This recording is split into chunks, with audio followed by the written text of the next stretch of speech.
We're following a water main break disrupting traffic at the intersection of Shallowford Road and Tunnel Boulevard. Plus, Need Love's Bakery and Cafe is open after a car crashed into the patio over the weekend. And we have new details on an isolated murder in East Ridge. Local 3 News at noon starts right now. This is Local 3 News at noon. Well, thanks for watching Local 3 News at noon. Today is Monday, December 23rd, and I'm Leah Bowling in for Latrice Curry. Well, a water main break has closed the area around the intersection of Shallowford Road and Tunnel Boulevard. Tennessee American Water is working to repair the break and direct the flow of traffic. Drivers are encouraged to find alternate routes if possible. We'll keep you updated when repairs are completed on air and online at local3news.com. Roughly a third of Hamilton County schools have received a D or F grade under the formula Tennessee uses to evaluate public schools. Of Hamilton County's 80 schools, the average score came out to a C grade. The law to issue letter grades for schools passed in 2016, but letter grades were only implemented last year. The grades are based on academic proficiency, overall growth, and the growth of the lowest performing students. The system is intended to provide a look at how specific schools are performing, as well as how the state is performing. You'll be able to find the full report inside our app shortly.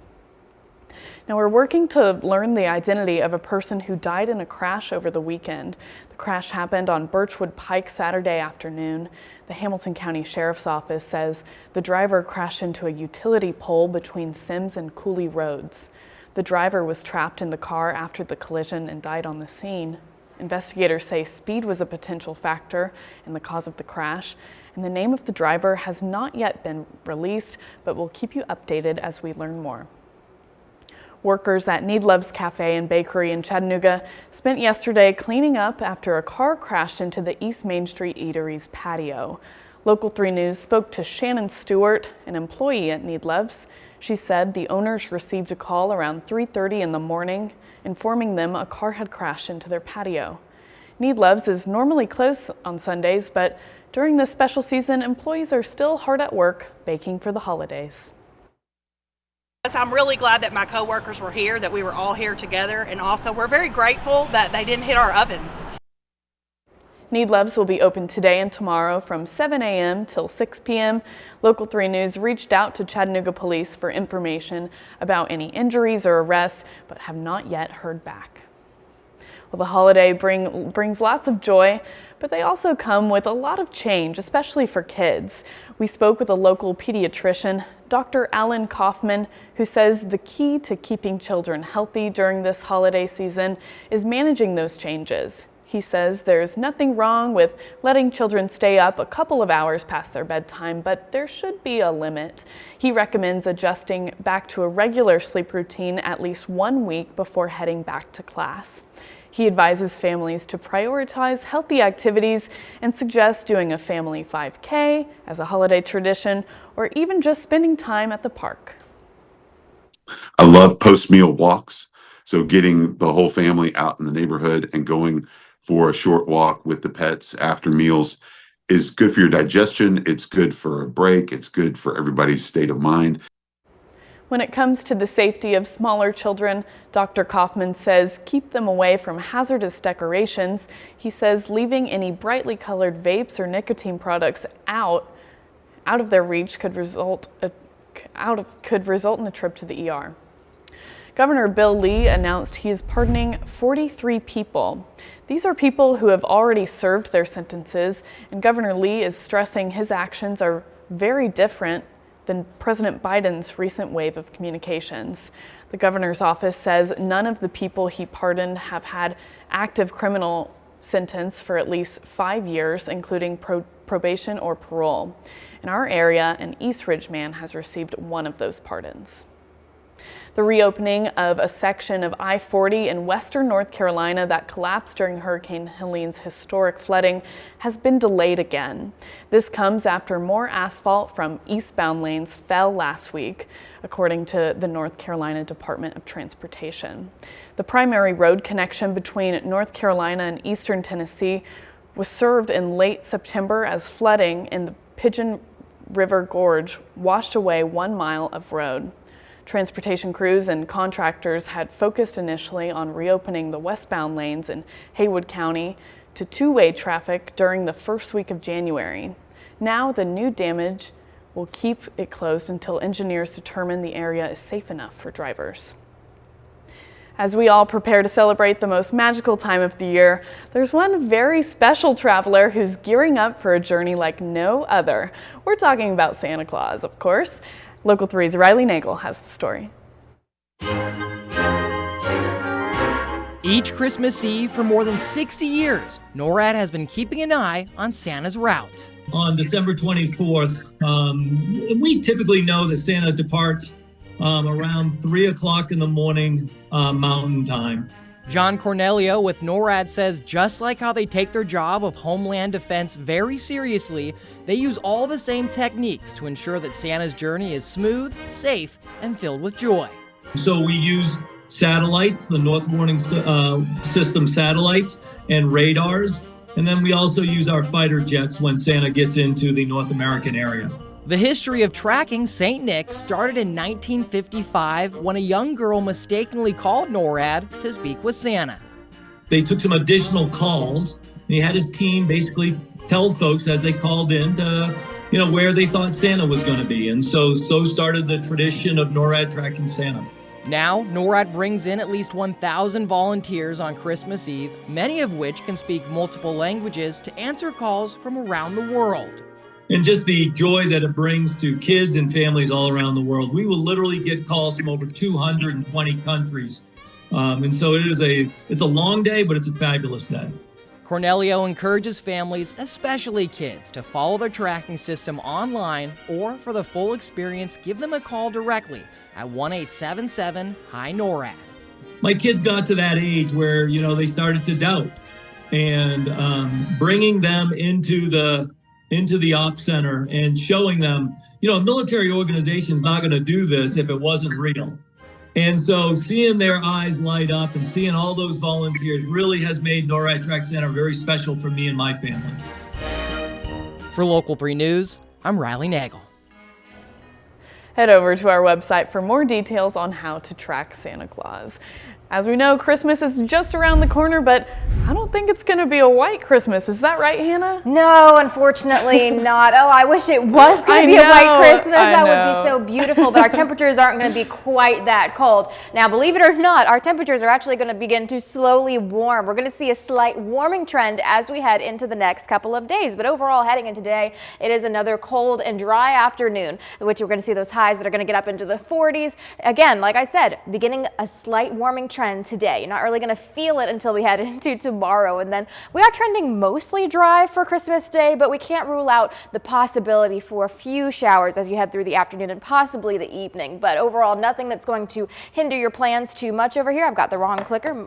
All right. As we head into temperatures today, right now it's 41 degrees. There is a slight bit of a wind chill effect here, so we're in the lower 40s for the most part. And then when you add the wind chill on top of it, it brought us down a solid 5 degrees, making it feel like 36 here in Chattanooga. So again, just remember that it's very cold outside. I've been all bundled up. I make sure that I have a blanket in my car if I'm waiting for it to heat up. As you head into the next couple of hours today, you'll notice that there is a slight wind chill effect as you head into the rest of today, slowly beginning to peter off by the time we head into your overnight hours on Monday. And overall, there is going to be a little bit more sun, so it should feel a little bit better. Coming up in just a bit, we'll talk more about those temperatures you can expect coming up in the next coming days, your Christmas forecast, and also there is rain that we're expecting likely after Christmas. Back to Leah. All right, thank you so much, Hannah. Coming up on Local 3 News at noon.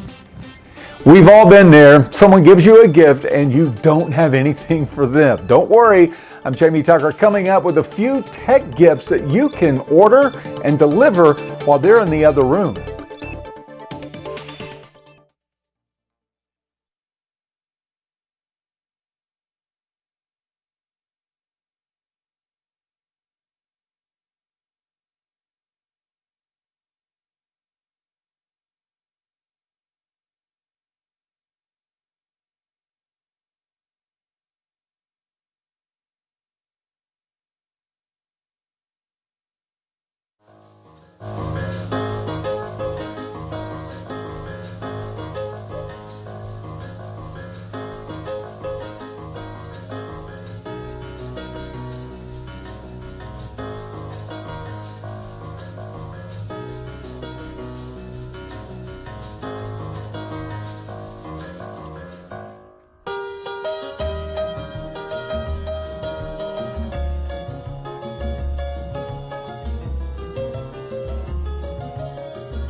Well, Christmas is just 2 days away, so you're probably rushing to find some last-minute gifts. That used to mean rushing through a store, but smartphones are making it a lot easier. As our consumer technology reporter Jamie Tucker explains, you can have some gifts delivered immediately. You've heard of last-minute gifts. These are last-second gifts. You know, those gifts for people that you forgot were on your list. So grab your phone, go into the other room, and order them a gift they'll love and get right away. You can order them something on Amazon, of course, and depending on what it is, it could be there when they get home. Order a dessert or special treat and have it delivered by DoorDash or Grubhub. And if you have an Amazon Prime account, you get free delivery from Grubhub. Send them your favorite book or movie. On an iPhone, just find the one you want to gift in the Apple Books app and choose Send as a Gift. You just need their email address, and you can add a personal note.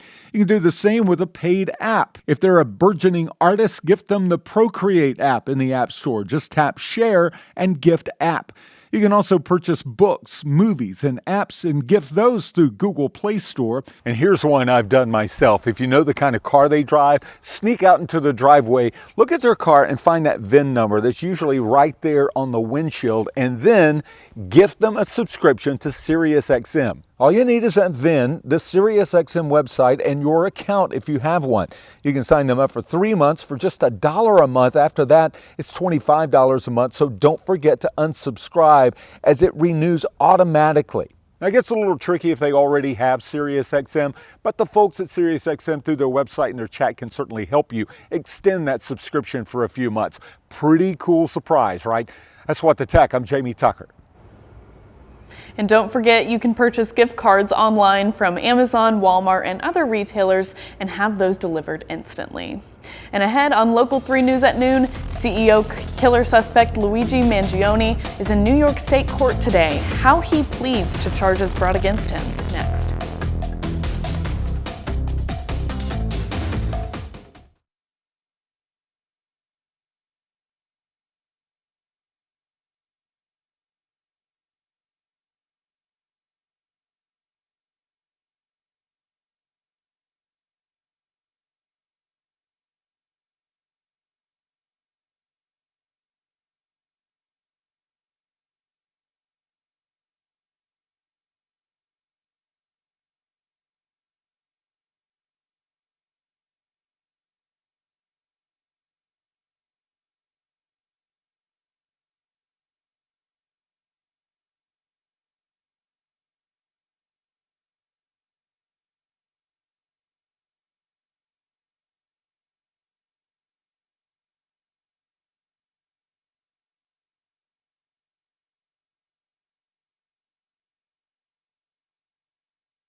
Gary, come home.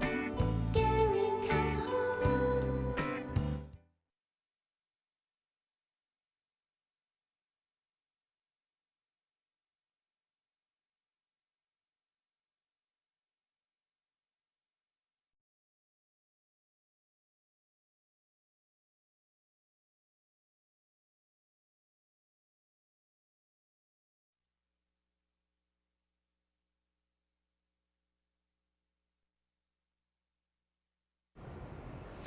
Luigi Mangione, the 26-year-old man who is charged with killing the United Healthcare CEO on a Manhattan sidewalk this month, has pleaded not guilty to murder and terror charges in a state case that will run parallel to his federal prosecution.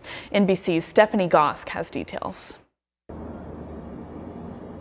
Luigi Mangione will make his first appearance in a New York state court today, where he will be arraigned on 11 criminal charges in the killing of United Healthcare CEO Brian Thompson on December 4th. The judge will go over issues like bail, which he won't get, and his right to counsel, which he already has. They'll also take his plea, which will almost certainly be a not guilty plea.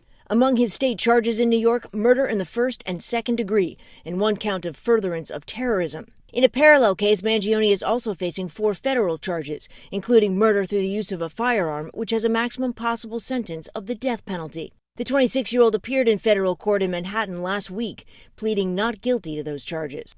This after Mangione waived his right to an extradition hearing in Pennsylvania before being immediately transported by plane and helicopter to New York City. Now he's being held at the notoriously rough Metropolitan Detention Center in Brooklyn, in the same jail where hip-hop mogul Sean Diddy Combs is awaiting trial.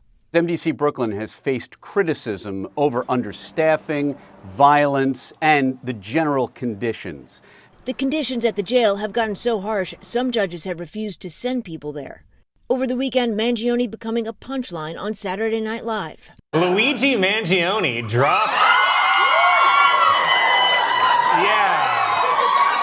Yeah, definitely woo. You're wooing for justice, right?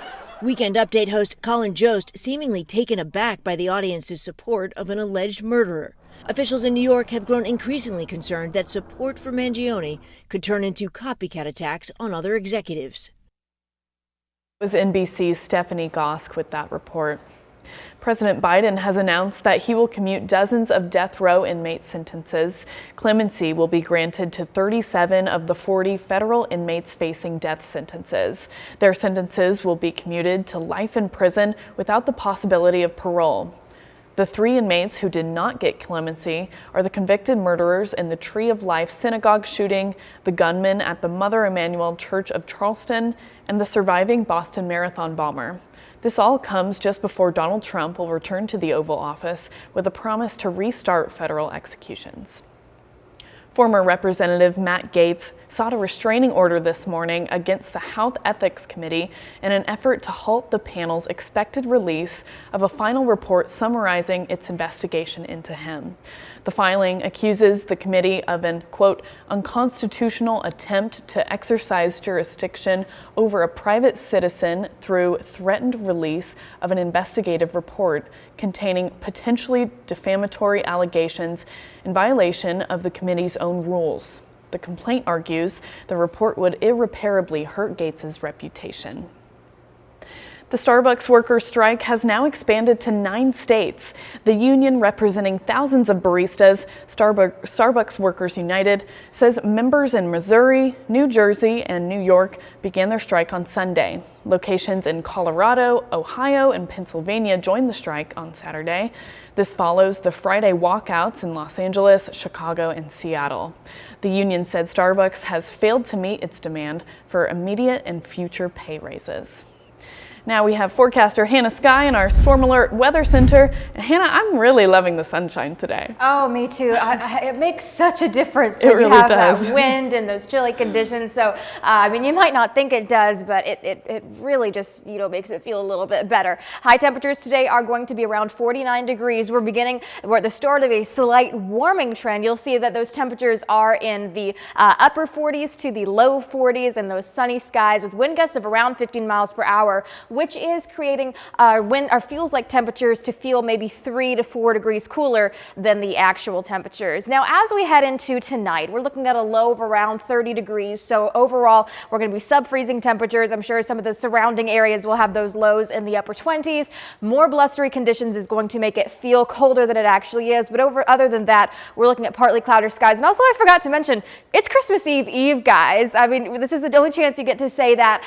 Christmas Eve is tomorrow. We're looking at a high of around 53 degrees. So again, you'll notice those temperatures slowly beginning to increase. Partly cloudy skies mixed in with a little bit of sun. It's going to make it feel very nice and a little more mild. Christmas is 2 days away. Christmas Eve is tomorrow. Here's what you can begin to anticipate as we head closer to the holiday. Now, heading into today and tomorrow, again, likely going to stay dry. We see some small chances for rain heading into your Christmas day. Likely not going to be anything super heavy, or it's mostly going to be scattered, and then heading into your Thursday, the same thing. Then we start to see those rain chances increase as we head into the weekend after your Christmas. Now, models again are still struggling to kind of hone in and agree on exactly what we're going to see. Some of the faster models show that we could see a little bit more of that rain head in Friday through Saturday, while some slower models are predicting that maybe we might see the bulk of that rain heading into Sunday. Either way, I believe we are going to be a little bit wet as we head into the Christmas weekend.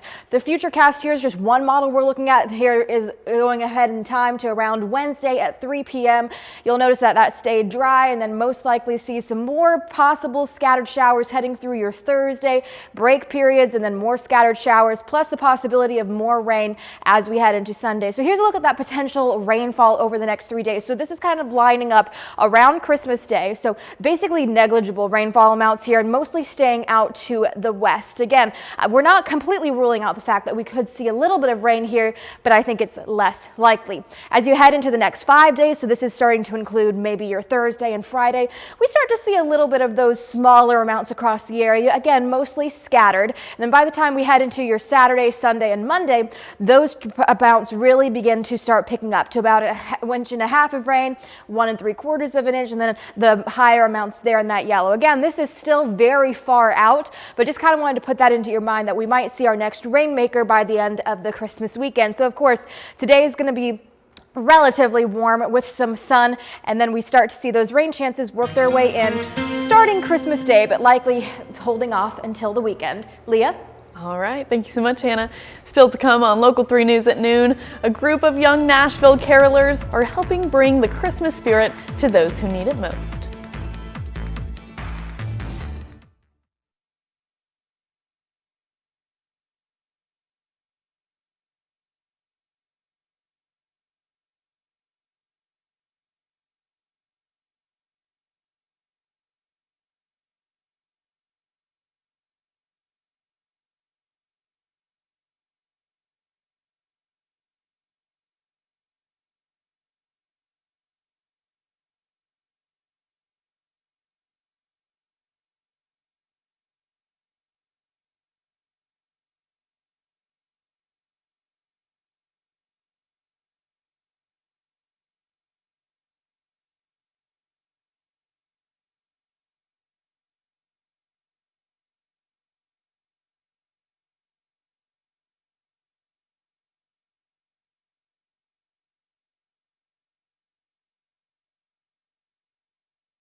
With Christmas right around the corner, Nashville carolers are helping others who may struggle being in the holiday spirit.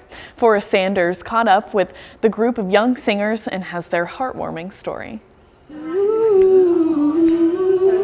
There's a little time for last-minute rehearsals before the show. I asked this group, what's it like when your director is Blandina Vergara Cruz? It's one of the reasons when you were interviewing them, I stepped away because I was afraid to hear what they would say with any of your questions. Did you really ask that question? I'm shocked. And what did they say about me? Fantastic choreographer and vocal coach. I kind of help them and guide them. She does want you to get it right, obviously. Let them have the last say on how they want to be seen on stage. She just uses music as a vessel of happiness, and it's awesome. You know, if someone was born to emerge from behind a curtain and stand before the stage lights, it's Blandina's son, Raymond. Music would give us lots of joy. it was really surprising to have a 16-year-old find out that he had stage 4 cancer and not having a cure and knowing that you're going to pass away. It is our 5-year anniversary. 5 years he's been gone. And I think he would be very proud of me that I'm continuing. In life, Raymond was always pushing for his mom to work in youth theater and coach young singers. In fact, a singing contest through Raymond's Ray of Light Foundation is how this group met. The Shine Your Light Singers. Yeah. I never did say what stage they're about to take. It's here at Monroe Carell Jr. Children's Hospital at Vanderbilt. This is where Ray was treated. And through Seacrest Studios, a performance here can be broadcast to all the kids at the hospital. You're ready for this. We're so ready. Jingle bells, jingle all the way. Oh, what fun it is to ride in a one-horse open sleigh. Jingle bells, jingle bells. Oh, what fun it is to ride in a one-horse open sleigh. Ba-ba-da-ba-da-da. It's just so special to know that, I'm here sharing Raymond's story. It's wonderful. And you guys were so amazing when my son was here. So thank you so much. And I know that he's looking down and so excited that I'm still bringing entertainment to his favorite place. Thank you to my students who helped me keep his memory alive.